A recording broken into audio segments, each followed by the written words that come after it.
Welcome, friends. This is Harshad Parik inviting you to listen to some of my writings on philosophy, religion, psychology, spirituality, Krishnamurti, education, and nature.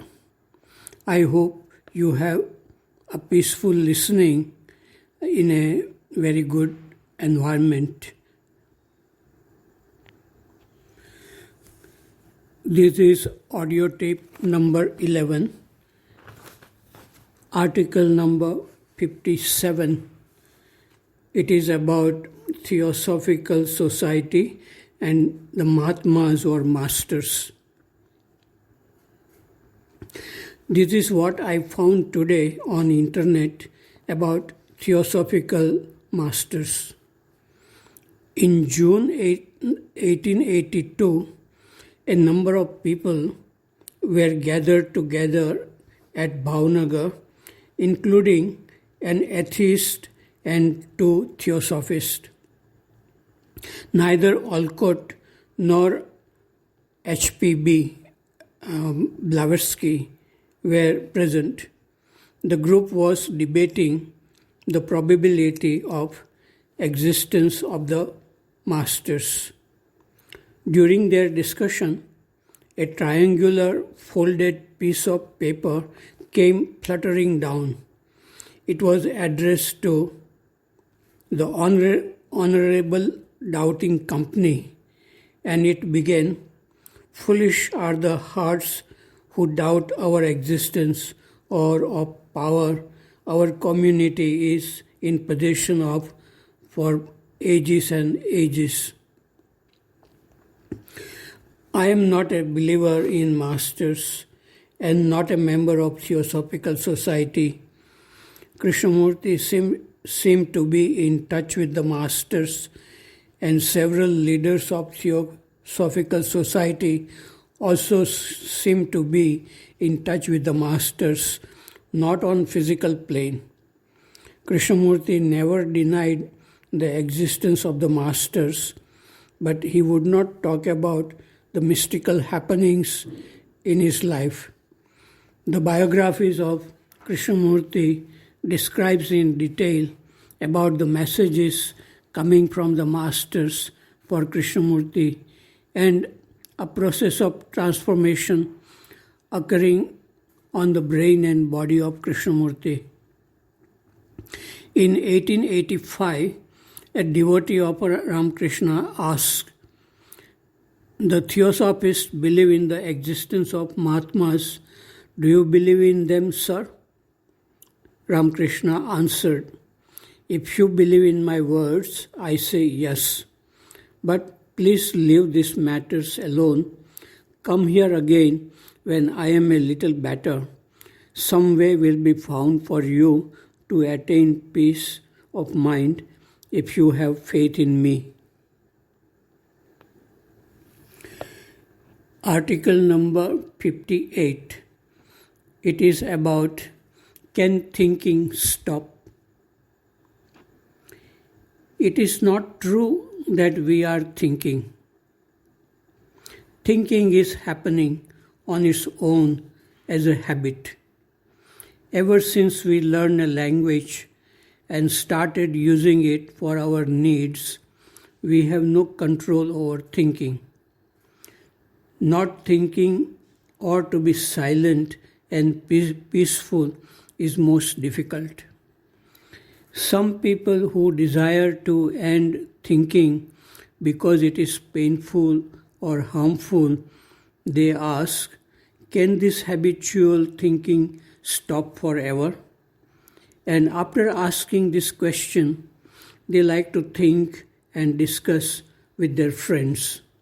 While thinking and discussing, they sink deeper into thinking. The wise thing to do is not to ask such question, but to observe whatever thinking is happening and not to interfere with it. But this requires freedom or awareness at the beginning. Article number 59. It is about watching video. A friend asks, "Are you coming to watch a video of a dialogue among Krishnamurti, David Bohm and Dr. Schoenberg?" I said, "No, I am watching a video going on within me which is very fascinating. Truly speaking, I enjoy watching a river or a bird more than watching verbal dialogues of great spiritual masters. To be alone, to be awake, and to let thoughts come and go without interfering the movement is a kind of refreshing meditation. In such meditation, there is nothing to understand, only to see what is unfolding and let it pass." Article number 60. It is about seeing is the action. One lady said, "Krishnamurti says that when we see clearly what is happening within us, our thoughts and feelings, we become free from all problems created by our mind like fear, anger, desires, conflicts with people, etc. I have been watching my mind for many years, but there is no fundamental change in my life. When I am alone, everything is fine. But when I come into contact with people during travels, I become tense. There is a desire to find the best seat available in trains and planes. We are now traveling together in a group. We did not know each other before we started our journey. Some of us have strong personalities. There were tension and conflicts in our group during this traveling together. Why there is no freedom in spite of knowing about Krishnamurti's teachings? When you are walking on a street and if you see a ditch, you do not fall in the ditch. This is very clear. But seeing thoughts and feelings as they arise is not easy. To see thoughts and feelings as they arise, there must be ongoing awareness which is not the product of thoughts and feelings.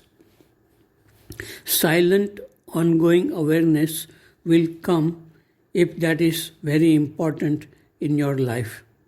Most people are interested in becoming rich and famous. They do become rich and famous if they work hard every day for many years. But to have silent, ongoing awareness requires honesty and sensitivity too. It is really a mystery. Some people see things clearly without going through long, serious study, and some people do not see things clearly in spite of working hard for many years. That is why the great poet Kabir said, "Nobody has become wise by reading many books on religion and philosophy. Those who felt love for life became wise without much effort." Article number 61. It is about truth. Krishnamurti says, truth is a pathless land. The reason he gives is that truth is not fixed at one point. A fixed place or land has many paths. But what is truth? Whatever we say about truth is not truth. Like words God and love, the word truth is understood by different people in different ways. We human beings have learned languages, and so we have a habit or tendency to describe things which are beyond description. But when people who have experienced a non-verbal state of great love or beauty or mystery, when they speak or write from spontaneous silence, they may affect some listeners or readers who are capable of feeling the essence of the words non-verbally. That is why scriptures like Upanishads, Gita, and Buddha's teachings affect some people deeply even after hundreds of years. Krishnamurti's teachings also affect some people deeply who can feel the essence of his words non-verbally, quickly, without using logic or intellectual analysis. Article number 62. It is about thinking and awareness. Krishnamurti answered a question about holiness or sacredness. He asked, "Is thought holy?" Most people who listen to Krishnamurti agree with him.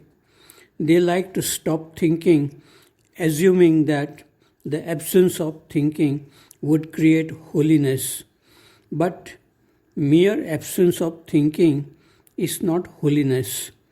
Thinking can be suppressed for a short period, but what is suppressed will bounce back sooner or later. Krishnamurti does not distinguish between good thoughts and bad thoughts. Good thoughts may stimulate healthy processes within the body, and bad thoughts may create waste of energy and unhealthy relationship. A bird can fly effortlessly on currents of air. The bird will have to make tremendous effort to stop itself in air. The same thing applies to the river of thinking. Tremendous amounts of effort is required to stop thinking. Thinking is a problem only if it goes on mechanically without awareness. With awareness, thinking can go on without any problem. When thinking stops by itself in awareness, things are seen clearly and beautifully. There is freshness in such observation. Then mountains are seen as mountains. There are no articulate imaginations about the mountains. Thoughts and feelings are also seen clearly as they arise without any articulate analysis or imagination.